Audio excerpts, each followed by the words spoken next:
यासीन अड़े ने भागा खैर ताए छाजले लठ बाठा खया थी खैर ना है पांजी जात जे मानुन के बोजदारन कुटियो वा विच शहर में उन्हन के ना है छडणो अच्छा तू हथियार खणी आ जल्दी में छडणो ना है इनन के निकल जी कर मारू बे साड अच्छा इनन के ना है छडणो आने मारू कर तू होने साड मारू साड जल्दी कर निकली हल खैर ताए मारू साड रो अरे निकल खैर ताए छोड़ो थी पियो इनन के आज ना है छडणो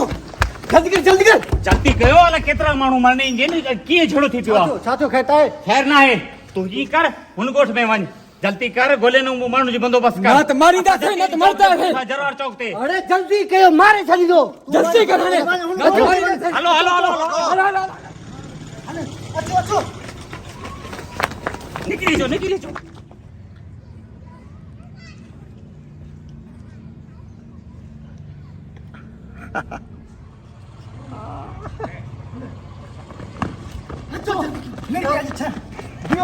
जो पियो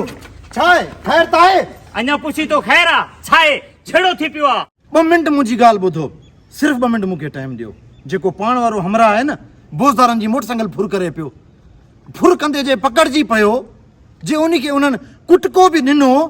उन ॻाल्हि खे तव्हां चिकट ॾिनो आहे तव्हां उन्हनि सां विढ़ण वञो था पिया कोई ज़रूरत न आहे पाण वारो कहिड़ो हमरा चङो मुड़ुसु हुयो जंहिंजे करे तव्हां हे लठ हथियार खणी चौक ते विढ़ण पिया वञो कोई ज़रूरत न आहे चोरा जीअं बि आहे हाणे त पंहिंजी ज़ात जोन उन्हनि बुज़दारनि खे ईअं छॾे ॾियूं वाह साईं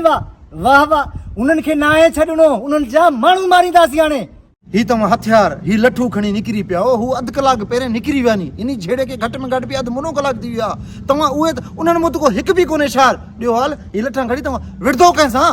वाह साईं वाह पूरो जरवार जन त ख़ाली थी वियो आहे उन्हनि जे ज़ात जा माण्हू कमु कंदा आहिनि मज़दूर रेड़नि वारा कोई कंहिंखे न कंहिंखे अॼु हलाईंदासीं कोन छॾींदासीं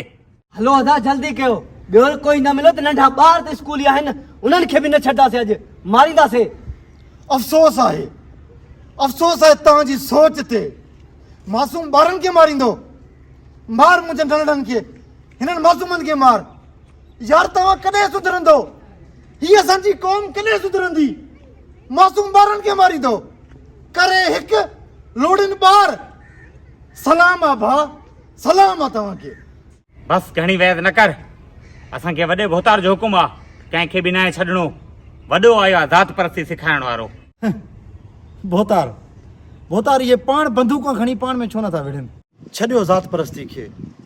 सॼा सिंधी पाण में हिकु थी वञो मूंखे इहो त ॿुधायो तव्हां जेके बीठा हो हिते जेके तव्हां विढ़ण वञो था पिया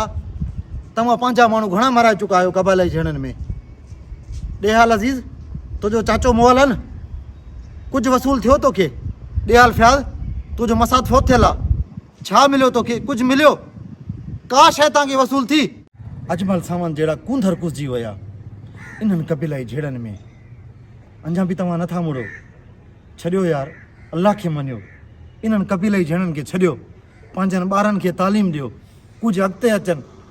CSS जूं तयारियूं कनि असांजा सिंधी असांजा जेके नंढड़ा ॿार SSP जे कुर्सियुनि ते वेहनि DC थियनि असिस्टेंट कमिश्नर थियनि छॾियो बेली हीउ ॾिसो मां तव्हां सॼनि जे अॻियां हथ थो जोड़ियां हिननि हथियारनि खे उछलाए पाण में कबीलाई जहिड़ा ख़तमु कयो हा यार चवे त वाक़ई सही तूं छॾणा पवंदा इहे झेड़ा असांजो छा ज़ात परस्ती सां सही थो अचे पियो मूंसां हिकु वचन कयो हिननि हथियारनि खे हमेशह जे लाइ ख़तमु करे पंहिंजनि ॿारनि खे तालीम ॾियो इंशाअल्लाह इंशाअल्लाह ईअं ई कबो